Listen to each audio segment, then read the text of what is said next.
നമസ്കാരം. സൈറ ലേണിംഗ്സിന്റെ പുതിയൊരു സെഷനിലേക്ക് സ്വാഗതം. മലയാളം നെറ്റ് പരീക്ഷയുമായി ബന്ധപ്പെട്ട് ആകെ 10 അധ്യായങ്ങളാണ് നമുക്ക് പഠിക്കുവാനുള്ളത്. നിങ്ങൾക്കറിയാം, ഈ 10 അധ്യായങ്ങളും വളരെ പ്രധാനപ്പെട്ടവയാണ് താൻ. നമ്മുടെ ഈ ഒരു ക്ലാസിന്റെ ലക്ഷ്യം ആദ്യ യൂണിറ്റായ മലയാള സാഹിത്യം പ്രാരംഭവും വികാസവും എന്ന ആദ്യ യൂണിറ്റിൽ നിന്നും പ്രധാനപ്പെട്ട ഒരു വിഷയത്തെ ചർച്ച ചെയ്യുക എന്നുള്ളതാണ്. പ്രധാന വിഷയം എന്ന് ഞാൻ ഉദ്ദേശിക്കുന്നത് എല്ലാ നെറ്റ് പരീക്ഷകളിലും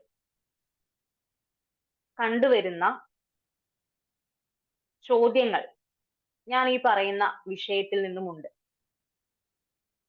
ഈ ഒരു ക്ലാസ്സിൽ സന്ദേശകാവ്യ പ്രസ്ഥാനത്തെ പറ്റിയും അതിൽ തന്നെ മലയാളത്തിന്റെ ഒരു വലിയ സംഭാവനയായി നമുക്ക് കണ്ടുകിട്ടിയിട്ടുള്ള ഉണ്ണുനീലി സന്ദേശത്തെ കുറിച്ചുമാണ് ചർച്ച ചെയ്യുന്നത്. സന്ദേശകാവ്യങ്ങളുടെ സവിശേഷതകൾ എന്തൊക്കെയെന്ന് ആദ്യം ഒന്ന് നോക്കണം.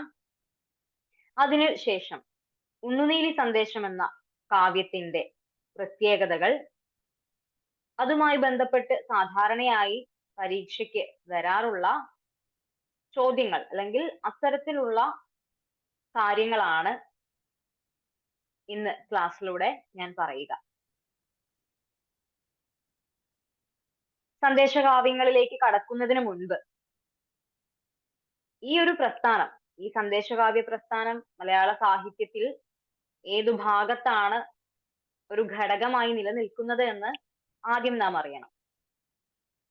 നമുക്കറിയാവുന്നതുപോലെ തന്നെ ദ്രമിഡ സംഘാതാക്ഷര നിബദ്ധമായ പാട്ടും ഭാഷാ സംസ്കൃത യോഗമായ മണിപ്രവാളവും പ്രാചീന മലയാള സാഹിത്യത്തിലെ വിശിഷ്ടമായ രണ്ട് കൈവഴികളായിരുന്നു.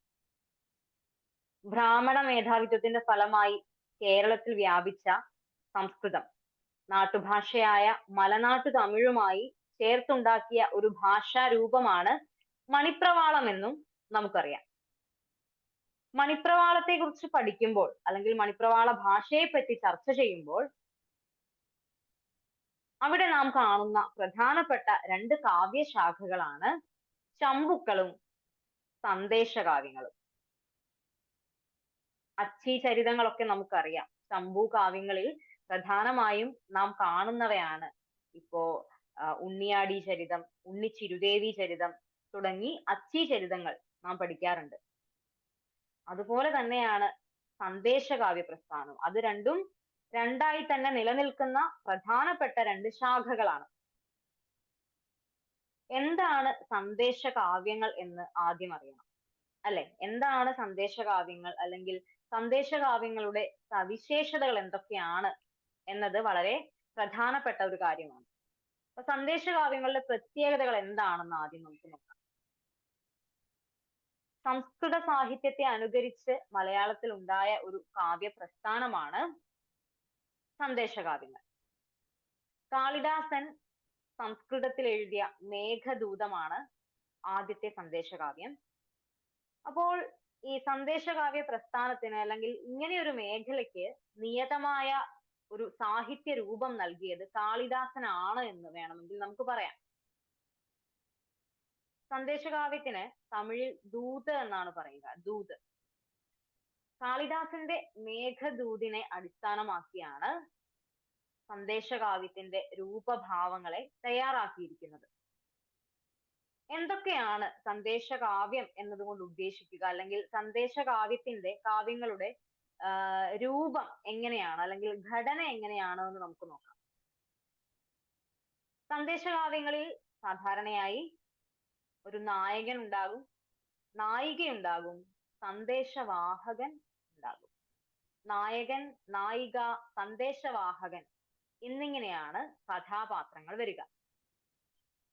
മാത്രമല്ല, സന്ദേശകാവ്യങ്ങളെ നമുക്ക് രണ്ടായി തിരിക്കാം, അല്ലെങ്കിൽ രണ്ട് ഭാഗങ്ങളായി തിരിക്കാം. ഒരു സന്ദേശകാവ്യത്തിന് പൂർവഭാഗവും ഉത്തരഭാഗവും ഉണ്ടാകും. എന്താണ് ഈ പറയുന്ന പൂർവഭാഗവും ഉത്തരഭാഗവും? നായകൻ സന്ദേശം അയക്കാനുള്ള കാരണം, അതുപോലെ സന്ദേശവാഹകനെ കണ്ടെത്തുന്ന സന്ദർഭം, നായികയുടെ വാസസ്ഥലത്തേക്ക് പോകുമ്പോഴുള്ള മാർഗവിവരണം തുടങ്ങിയ കാര്യങ്ങളാണ് പൂർവഭാഗത്തിൽ ഉൾപ്പെടുത്തുക. ഉത്തരഭാഗത്തിലോ നായികയുടെ വാസസ്ഥലത്തിന്റെ വർണ്ണന, നായികയെക്കുറിച്ചുള്ള വർണ്ണന, അതുപോലെ എന്താണ് സന്ദേശം, നായകൻ സന്ദേശഹരനിലൂടെ നായികയ്ക്ക് നൽകാൻ ഉദ്ദേശിക്കുന്ന സന്ദേശം എന്ത് തുടങ്ങിയ കാര്യങ്ങളാണ് ഉത്തരഭാഗത്തിൽ ചർച്ച ചെയ്യുന്നത്. ഇനി ഈ സന്ദേശവാഹകരെ കുറിച്ച് പറയുകയാണെങ്കിൽ ആരായിരിക്കും സന്ദേശവാഹകർ? നായകൻ നായികയ്ക്ക് വേണ്ടി ഒരു സന്ദേശം കൊടുത്തുവിടുന്നുണ്ട്, അല്ലെങ്കിൽ പറഞ്ഞയക്കുന്നുണ്ട്. അത് ആർക്കാണോ നൽകപ്പെടുന്നത്, ആരാണോ നായികയുടെ വാസസ്ഥലത്തിലേക്ക് പോയി ഈ സന്ദേശം നായികയെ അറിയിക്കുന്നത്, അവരാണ് സന്ദേശവാഹകർ. ഉണ്ണുനീലി സന്ദേശത്തിലും ഭൂപ സന്ദേശത്തിലും ഒക്കെയാണ് അങ്ങനെയുള്ള അപൂർവം കൃതികളിൽ മാത്രമേ മനുഷ്യർ സന്ദേശവാഹകരായിട്ടുള്ളൂ. അത് വളരെ പ്രധാനമായും ശ്രദ്ധിക്കേണ്ട ഒരു കാര്യമാണ്. ഉണ്ണുനീലി സന്ദേശം, ഭൂപ സന്ദേശം തുടങ്ങിയ അപൂർവം കൃതികളിൽ മാത്രമേ മനുഷ്യർ സന്ദേശവാഹകരായിട്ടുള്ളൂ.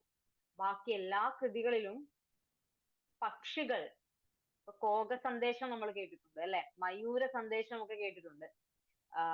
അപ്പോ ഇത്തരത്തിൽ പക്ഷികളും മറ്റ് ജന്തുക്കളും ഒക്കെയാണ് മറ്റ് സന്ദേശകാവ്യങ്ങളിൽ സന്ദേശവാഹകരാകുന്നത്. അതുകൊണ്ട് തന്നെ ഉണ്ണുനീലി സന്ദേശം ഇതിൽ തന്നെ ശ്രേഷ്ഠത അർഹിക്കുന്ന ഒന്നാണ്. ഇനി സന്ദേശകാവ്യങ്ങളുടെ മറ്റു പ്രത്യേകത, അങ്കിരസങ്ങൾ ശൃംഗാരവും വിപ്രലംഭ ശൃംഗാരവുമായിരിക്കും. മറ്റൊന്ന്, ആത്മനിഷ്ഠാപരമായ കൃതികളാണിവ. കാരണം എന്താണ്? തന്റെ നായികയ്ക്ക് നായകൻ കൊടുത്തുവിടുന്ന സന്ദേശമാണ്. അത് തികച്ചും ആത്മനിഷ്ഠാപരമായ കാവ്യമായിരിക്കും. സന്ദേശകാവ്യങ്ങൾ പൊതുവെ എഴുതപ്പെടുന്ന വൃത്തം മന്ദാക്രാന്ത വൃത്തമാണ്. അപ്പൊ സന്ദേശകാവ്യങ്ങളുടെ വൃത്തം എന്നറിയപ്പെടുന്നത് മന്ദാക്രാന്ത വൃത്തമാണ് എന്ന കാര്യം കൂടി നിങ്ങൾ ഓർത്തിരിക്കുക. അപ്പൊ വളരെ ലളിതമായി സന്ദേശകാവ്യങ്ങൾ എന്താണെന്നും സന്ദേശകാവ്യങ്ങൾ എഴുതുന്നതിന്റെ അല്ലെങ്കിൽ അതിന്റെ ഒരു ലക്ഷ്യം എന്താണെന്നും ഇതിന്റെ സവിശേഷതകൾ എന്താണെന്നും അല്ലെങ്കിൽ പ്രത്യേകതകൾ എന്തൊക്കെയാണെന്നും നമ്മൾ പറഞ്ഞു കഴിഞ്ഞു അല്ലെ. ഇനി വളരെ കൃത്യമായി നമുക്ക് പോവേണ്ടത് ഉണ്ണുനീലി സന്ദേശത്തിലേക്കാണ്. ഉണ്ണുനീലി സന്ദേശത്തിന്റെ പ്രത്യേകത, മലയാള സന്ദേശകാവ്യങ്ങളിലെ ആദ്യത്തെ കൃതിയാണ് ഇത്, ഉണ്ണുനീലി സന്ദേശം. മലയാളത്തിൽ എഴുതപ്പെട്ടിട്ടുള്ള അല്ലെങ്കിൽ കണ്ടുകിട്ടിയിട്ടുള്ള സന്ദേശകാവ്യങ്ങളിൽ ആദ്യത്തേത് എന്ന് പറയുന്നത് ഉണ്ണുനീലി സന്ദേശമാണ്. അപ്പൊ ഈ കാവ്യത്തെ പറ്റി അല്ലെങ്കിൽ ഈ കാവ്യത്തിന്റെ രചനാ കാലത്തെ കുറിച്ചൊക്കെ നിരവധി അഭിപ്രായങ്ങൾ വന്നിട്ടുണ്ട്. അല്ലെങ്കിൽ ഈ കാവ്യത്തെ പറ്റി നിരവധി പണ്ഡിത അഭിപ്രായങ്ങൾ വന്നിട്ടുണ്ട്. അതിലൊന്നാണ് ഉള്ളൂർ പറഞ്ഞിട്ടുള്ള ഈ ഒരു അഭിപ്രായം. നോക്കുക, കേരളത്തിലെ സംസ്കൃത സന്ദേശങ്ങളിൽ ശുഗത്തിനുള്ള സ്ഥാനം ഏതോ അത് തന്നെയാണ് മണിപ്രവാള സന്ദേശങ്ങളിൽ ഉണ്ണുനീലിക്കുള്ളത്. അപ്പൊ കേരളത്തിൽ ഉണ്ടായിട്ടുള്ള സംസ്കൃത സന്ദേശ കാവ്യത്തിൽ ഒന്നാണ് ശുഗ സന്ദേശം, ലക്ഷ്മിദാസന്റെ ശുഗ സന്ദേശം. അപ്പോ ഈ സന്ദേശകാവ്യത്തിനുള്ള സ്ഥാനം എന്തോ അത് തന്നെയാണ് മണിപ്രവാള സന്ദേശങ്ങളിൽ ഉണ്ണുനീലി സന്ദേശത്തിനും ഉള്ളത് എന്ന അഭിപ്രായം ഉള്ളൂരിൻ്റെതാണ്. അതുപോലെ തന്നെ ശൂരനാട്ട് കുഞ്ഞൻപിള്ള പറയുന്ന ഒരു അഭിപ്രായം നോക്കുക. 1310 തൊട്ടടുത്താണ് ഈ കൃതിയുടെ കാലം എന്ന് അദ്ദേഹം പറയുന്നു. 1310 മാലിക് കാഫർ ദക്ഷിണേന്ത്യ കൊള്ളയടിച്ച സമയത്ത് വേണാട് ഭരിച്ചിരുന്ന രവിവർമ്മനാണ് സംഗ്രാമധീരൻ എന്ന സ്ഥാനപ്പേരുണ്ടായിരുന്നതും അദ്ദേഹത്തിന്റെ അനുജനായ ആദിത്യവർമ്മയാണ് ഉണ്ണുനീലി സന്ദേശത്തിലെ സന്ദേശവാഹകൻ എന്നും കുഞ്ഞൻപിള്ള വാദിക്കുന്നു. ഉണ്ണുനീലി സന്ദേശത്തിന്റെ കാലം 1350 1365 ഇടയ്ക്കാണെന്ന് ഉണ്ണുനീലി സന്ദേശം ചരിത്ര ദൃഷ്ടിയിൽ കൂടി എന്ന കൃതിയിൽ ഇളംകുളം കുഞ്ഞൻപിള്ള സ്ഥാപിക്കുന്നുണ്ട്. തുലുക്കൻ പട, പുതുഗ്രാമം രേഖകൾ, സ്റ്റേറ്റ് മാനുവലിലെ കൽപ്പനകൾ, സംഗ്രാമധീര ബിരുദം, വൈക്കം ഗ്രന്ഥാവലി, തിരുവിടൈക്കോട്ട് ശാസനം, ജ്യോതിഷ കാലയളവ് എന്നിവയൊക്കെ പരിഗണിച്ചുകൊണ്ടാണ് ഇളംകുളം ഇങ്ങനെയൊരു കാലയളവ് നിശ്ചയിക്കുന്നത്. അപ്പോ ഈ ഒരു കാവ്യത്തെ പറ്റി നൽകപ്പെട്ടിട്ടുള്ള ഇത്തരത്തിലുള്ള അഭിപ്രായങ്ങൾ ഒന്ന് ഓർത്തിരിക്കുക, പരീക്ഷയിൽ വരാൻ സാധ്യതയുണ്ട്. ഇനി നേരെ നമുക്ക് ഈ കാവ്യത്തിലേക്ക് കടന്നാൽ, കാവ്യത്തിന്റെ മറ്റു പ്രത്യേകതകളിലേക്ക് കടന്നാൽ, കാവ്യത്തിന്റെ പ്രധാനമായിട്ടുള്ള പ്രമേയം, ആശയം എന്താണെന്ന് ആദ്യം പറയണം. അതിനു മുൻപ് ഈ കൃതി മുണ്ടക്കൽ സന്ദേശം എന്നും അറിയപ്പെടുന്നുണ്ട്. കാരണം നായിക പ്രശസ്തിപരമായ കാവ്യമാണിത്. നമ്മുടെ നായികയായ ഉണ്ണുനീലിയുടെ ഭവനത്തിന്റെ പേര് മുണ്ടക്കൽ എന്നാണ്. മുണ്ടക്കൽ ഇല്ലത്തെ നായികയാണ് നമ്മുടെ ഉണ്ണുനീലി. അപ്പൊ അതുകൊണ്ടൊക്കെ ഇതൊക്കെ പരിഗണിച്ചുകൊണ്ട് മുണ്ടക്കൽ സന്ദേശം എന്നും ഉണ്ണുനീലി സന്ദേശത്തിന് പേരുണ്ട്. പിന്നീട് മാരാർ മുണ്ടക്കൽ സന്ദേശം ഒരു മുഴുത്ത ചിരി എന്ന് സ്ഥാപിക്കുകയും ചെയ്തിട്ടുണ്ട്. ഇതൊക്കെ നമുക്കറിയാവുന്ന കാര്യമാണ്, മിക്കവാറും തന്നെ ചോദ്യങ്ങൾ വരാറുള്ളവയുമാണ്. മറ്റെന്തൊക്കെ കാര്യങ്ങളാണ് ശ്രദ്ധിക്കേണ്ടത്? രസികരഞ്ജനിയിലാണ് ഉണ്ണുനീലി സന്ദേശം പ്രസിദ്ധീകരിക്കപ്പെട്ടത് എന്നൊരു കാര്യം ശ്രദ്ധിക്കുക. 14-ാം ശതകത്തിൽ രചിക്കപ്പെട്ടു എന്ന ഒരു അഭിപ്രായം നിലനിൽക്കുന്നുണ്ട്.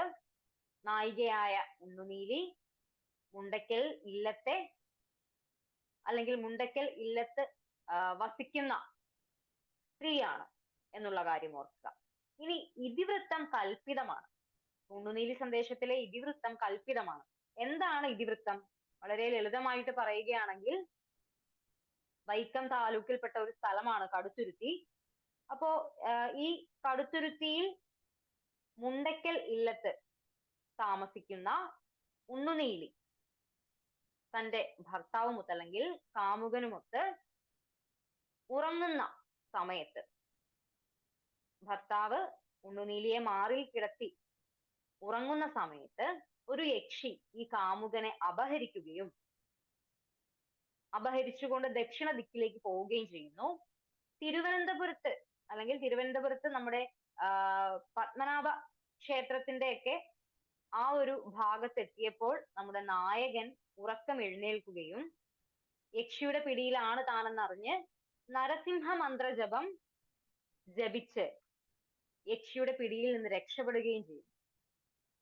അപ്പൊ തൊട്ടടുത്ത് നിന്ന് പത്മനാഭനെ സ്തുതിക്കുന്ന കീർത്തനം കേട്ടപ്പോൾ താൻ എത്തപ്പെട്ടിരിക്കുന്നത് പത്മനാഭസ്വാമി ക്ഷേത്രത്തിന് സമീപത്താണ് എന്ന് ഈ കാമുകൻ മനസ്സിലാക്കുകയാണ്.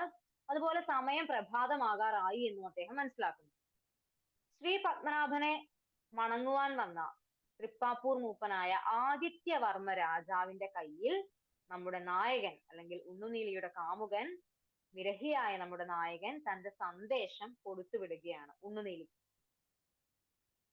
അപ്പോ പാൽക്കുളങ്ങര ദേവീക്ഷേത്രം, തൃപ്പാപ്പൂർ ശിവക്ഷേത്രം, അതുപോലെ വർക്കല ജനാർദ്ദന ക്ഷേത്രം, ജനാർദ്ദന സ്വാമി ക്ഷേത്രം, ഇവിടെയെല്ലാം കയറി തൊഴുതു വേണം കൊല്ലത്തേക്ക് പോകുവാൻ. അപ്പോൾ ഇങ്ങനെ ആദിത്യവർമ്മ രാജാവിനെ സന്ദേശവാഹകനാക്കി ഉണ്ണുനീലിയുടെ അടുത്തേക്ക് നമ്മുടെ നായകൻ സന്ദേശം അയച്ച് കൊടുക്കുകയാണ്. ഇതാണ് നമ്മുടെ ഉണ്ണുനീലി സന്ദേശത്തിന്റെ ഇതിവൃത്തം എന്ന് പറയുക. അപ്പൊ ഈ ഒരു ഭാഗത്ത് നിന്ന് സാധാരണയായി ഉണ്ണുനീലി സന്ദേശത്തിലെ സന്ദേശഹരൻ ആരാണ് അല്ലെങ്കിൽ സന്ദേശവാഹകൻ ആരാണ് എന്ന രീതിയിൽ ചോദ്യങ്ങൾ വരാറുണ്ട്. ഓർത്തു വെക്കുക, ആദിത്യവർമ്മ രാജാവാണ്. വർക്കല, കൊല്ലം, കണ്ടിയൂർ, തിരുവല്ല തുടങ്ങിയ പ്രദേശങ്ങളൊക്കെ ഉണ്ണുനീലി സന്ദേശത്തിൽ വർണ്ണിക്കപ്പെടുന്നുണ്ട്. സംസ്കൃതവും ചെന്തമിഴും കലർന്ന ഭാഷയാണ് ഈ കൃതിയിൽ അല്ലെങ്കിൽ ഈ ഒരു കാവ്യത്തിൽ നമുക്ക് കാണാൻ സാധിക്കുക. മണിപ്രവാള സന്ദേശ കാവ്യങ്ങളുടെ പ്രധാന ലക്ഷ്യം യാത്രാ വർണ്ണനയാണെന്ന് എം ലീലാവതിയും വിപ്രലംബ ശൃംഗാരത്തിന്റെ പേരിൽ കുറെ സ്ഥലവർണ്ണനകളും പുരവർണ്ണനകളും നടത്തുകയാണെന്ന് കൃഷ്ണപിള്ളയും അഭിപ്രായപ്പെടുന്നുണ്ട്. അത് പൊതുവെ ഈ പറയുന്ന മണിപ്രവാള സന്ദേശ കാവ്യങ്ങളെ പറ്റി ഇവർ രണ്ടുപേരും നടത്തിയിട്ടുള്ള അഭിപ്രായങ്ങളാണ്. അതൊന്ന് ഓർത്തു വെക്കുക. ഈ കൃതിയിൽ നാടുവാഴികളുടെ കൊട്ടാരങ്ങൾ, പ്രഖ്യാത ദേവാലയങ്ങൾ, ഓരോ സ്ഥലത്തെയും പ്രധാനപ്പെട്ട കാഴ്ചകൾ, ജനങ്ങളുടെ ആചാരവിശേഷങ്ങൾ, പ്രസിദ്ധമായ അങ്ങാടികൾ, ദേവദാസികൾ, പ്രമുഖ വ്യക്തികൾ, ഇവയെക്കുറിച്ചെല്ലാം ഉള്ള വിശദമായ വർണ്ണന നമുക്ക് കാണാൻ സാധിക്കും. ഇളംകുളം കുഞ്ഞൻപിള്ളയുടെ ഉണ്ണുനീലി സന്ദേശം ചരിത്ര ദൃഷ്ടിയിൽ കൂടി എന്ന പഠന ഗ്രന്ഥത്തിൽ ഈ ഒരു കാവ്യത്തെ പറ്റി കൃത്യമായൊരു അവലോകനം അദ്ദേഹം നടത്തുന്നുണ്ട്. മുൻപ് നമ്മൾ ഈ ഒരു ഗ്രന്ഥത്തെ പറ്റി അല്ലെങ്കിൽ ഈ ഒരു പഠനത്തെ പറ്റി സൂചിപ്പിച്ചിട്ടുണ്ട് അല്ലെ. അപ്പോ ഇളംകുളം കുഞ്ഞൻപിള്ളയുടെ ഈ ഒരു കൃതിയെ പറ്റിയും ഒന്ന് ഓർത്ത് വെക്കുക. ഉണ്ണുനീലി സന്ദേശത്തെ പറ്റിയുള്ള ഒരു പഠനമാണ് ഉണ്ണുനീലി സന്ദേശം ചരിത്ര ദൃഷ്ടിയിൽ കൂടി എന്ന ഈ ഒരു പഠന ഗ്രന്ഥം. കൂടാതെ മറ്റൊരു കാര്യമുള്ളത്, 14-ാം ശതകത്തിലെ കേരളീയ സാമൂഹിക ജീവിതത്തിന്റെ വിവിധ തലങ്ങളിലേക്ക് ഈ കാവ്യം വെളിച്ചം വീശുന്നുണ്ട്. എങ്ങനെയാണത്? ആ കാലഘട്ടത്തിൽ കേരളം അനവധി ചെറു രാജാക്കന്മാരുടെയും ഇടപ്രഭുക്കന്മാരുടെയും ഒക്കെ അധീനതയിലായിരുന്നു. വേണാടും കൊല്ലവും ഓടനാടും വടക്കുംകൂറും ഒക്കെ സ്വതന്ത്ര ഭരണമായിരുന്നു ഉണ്ടായിരുന്നത്. അപ്പോ ഇത്തരത്തിൽ ആ ഭാഗങ്ങളിൽ അല്ലെങ്കിൽ ആ ഒരു കാലഘട്ടത്തിൽ ക്ഷേത്രങ്ങളും ദേവദാസികളും നമ്പൂതിരിമാരും അതുപോലെ തന്നെ കച്ചവടക്കാരും അങ്ങനെയുള്ള ഒരു സമൂഹം അല്ലെങ്കിൽ അങ്ങനെയുള്ള ഒരു സമൂഹത്തിന്റെ നേർ ചിത്രീകരണമൊക്കെ ഈ ഒരു കാവ്യത്തിൽ നമുക്ക് കാണാൻ സാധിക്കും. ഈ ഒരു സന്ദേശ കാവ്യത്തിൽ കാണാൻ സാധിക്കും. ഇപ്പോ ചന്തകളിൽ അല്ലെങ്കിൽ അങ്ങാടികളിൽ കച്ചവടം നടത്തിയിരുന്ന ആൾക്കാരെ കുറിച്ചുള്ള വർണ്ണന ഇവിടെ കാണുന്നുണ്ട്. ഇപ്പൊ പച്ചക്കറികളും വീട്ടു സാമാനങ്ങളും മത്സ്യവും ഒക്കെ ചന്തയിൽ വിൽപ്പനയ്ക്ക് എത്തിയിരുന്നു. അപ്പൊ അതൊക്കെ വിൽക്കുന്ന ചെറുമികളും അതുപോലെ കച്ചവടക്കാരും ചന്തയിൽ പച്ചക്കറികളൊക്കെ വിൽക്കുന്ന സാധാരണക്കാരും അങ്ങനെയുള്ള ഒത്തിരി ആൾക്കാരെ കുറിച്ചുള്ള അല്ലെങ്കിൽ ജനങ്ങളെ കുറിച്ചുള്ള വർണ്ണനകളും നമുക്ക് ഈ ഒരു കാവ്യത്തിൽ കാണാൻ സാധിക്കും. അപ്പോ ആ കാലഘട്ടത്തിലെ ജനജീവിതത്തിന്റെ നിരവധിയായ അല്ലെങ്കിൽ നാനാതലങ്ങളിലുള്ള വിവരങ്ങൾ അല്ലെങ്കിൽ വിവരണങ്ങൾ ഈ കൃതിയിലൂടെ നമുക്ക് അറിയാൻ സാധിക്കുന്നുണ്ട്. തിരുവനന്തപുരം മുതൽ കടുത്തുരുത്തി വരെയുള്ള അമ്പലങ്ങളും അങ്ങാടികളും ആറുകളും തോടുകളും എല്ലാം കവിക്ക് പരിചിതങ്ങളാണ്. വിലാസിനികളും സുന്ദരികളുമായ സ്ത്രീകൾ ആരെല്ലാം എന്നും അല്ലെങ്കിൽ അത്തരത്തിലുള്ള കാര്യങ്ങളെ കുറിച്ചെല്ലാം കവി ഈ പറയുന്ന കാവ്യത്തിലൂടെ അവതരിപ്പിക്കുന്നുണ്ട്. ഉണ്ണുനീലി സന്ദേശം എഴുതിയത് ആരാണെന്ന്, അതായത് രചയിതാവിനെ പറ്റിയുള്ള കൃത്യമായ അറിവില്ല, ഇപ്പോഴും അജ്ഞാത കർതൃകമാണ്. അപ്പോൾ ആരാണ് ഈ ഒരു കൃതി എഴുതിയിട്ടുള്ളത് എന്ന ഒരു യാതൊരു അറിവും നിലവിൽ നമുക്ക് കണ്ടു കിട്ടിയിട്ടില്ല എന്നൊരു കാര്യം നിങ്ങൾ ഓർത്തിരിക്കുക. അതുപോലെ ഉണ്ണുനീലി സന്ദേശം ഒരു പരിഹാസ കൃതിയാണെന്ന് കുട്ടിക്കൃഷ്ണമാരാര് തന്റെ ഒരു പ്രബന്ധത്തിൽ അഭിപ്രായപ്പെടുന്നുണ്ട്. ഏതാണ് പ്രബന്ധം എന്നറിയാമോ? മുണ്ടക്കൽ സന്ദേശം ഒരു മുഴുത്ത ചിരി എന്ന കൃതിയിലാണ് മാരാർ ഇങ്ങനെ ഒരു അഭിപ്രായം പറയുന്നത്. സന്ദേശം അതൊന്നേയുള്ളൂ എന്ന മുണ്ടശ്ശേരിയുടെ പ്രബന്ധത്തിലും ഉണ്ണുനീലി സന്ദേശം മേഘദൂതിനു മുൻപിൽ യാതൊന്നുമല്ല എന്ന പരാമർശം കാണാൻ സാധിക്കുന്നു. അപ്പോൾ സാധാരണയായി നെറ്റ് പരീക്ഷയിൽ ഈ ഒരു ഭാഗത്ത് നിന്ന് ഉണ്ണുനീലി സന്ദേശം എന്ന കാവ്യത്തിൽ നിന്നും ചോദ്യങ്ങൾ വരാറുണ്ട്. കൂടുതലായും വന്നിട്ടുള്ള ഒരു ചോദ്യം ഉണ്ണുനീലി സന്ദേശത്തിലെ സന്ദേശവാഹകൻ ആര് എന്നുള്ള രീതിയിലാണ്. ആദിത്യവർമ്മ രാജാവ് എന്ന് തന്നെ പഠിച്ചു വെക്കുക. അപ്പൊ നമ്മളെ കൺഫ്യൂസ് ചെയ്യിക്കാൻ രാമവർമ്മ രാജാവ് അങ്ങനെയൊക്കെയുള്ള ഓപ്ഷൻസ് ഒക്കെ നൽകപ്പെടാറുണ്ട്. ആദിത്യവർമ്മ രാജാവാണ് ഉണ്ണുനീലി സന്ദേശത്തിലെ സന്ദേശഹരൻ എന്ന കാര്യം ഓർത്തു വെക്കുക. മറ്റൊന്ന് വരുന്നത് ഉണ്ണുനീലി സന്ദേശത്തിൽ പരാമർശമുള്ള സ്ഥലങ്ങളാണ്. ഇപ്പൊ വർക്കല, കൊല്ലം, കണ്ടിയൂർ, തിരുവല്ല തുടങ്ങിയ പ്രദേശങ്ങളെയൊക്കെ വർണ്ണിക്കുന്നു എന്ന് നമ്മൾ പറഞ്ഞു. അപ്പൊ ഇത്തരത്തിലുള്ള സ്ഥല പരാമർശങ്ങൾ ഓർത്തു വെക്കുക. കടുത്തുരുത്തി എന്ന സ്ഥലം ഓർക്കുക, അതായത് നമ്മുടെ ഉണ്ണുനീലിയുടെ സ്ഥലം കടുത്തുരുത്തി എന്ന സ്ഥലം ഓർക്കുക. അതുപോലെ മുണ്ടയ്ക്കൽ എന്ന ഇല്ലം ഓർക്കുക. നരസിംഹ മന്ത്രം ഓർക്കുക. അപ്പൊ ഇതെല്ലാം വരുന്നത്, ഞാൻ എടുത്തു പറയുന്നത് എന്താണെന്ന് വെച്ചാൽ ചേരുംപടി ചേർക്കുക എന്നുള്ള രീതിയിൽ ചോദ്യങ്ങൾ വരാറുണ്ട്.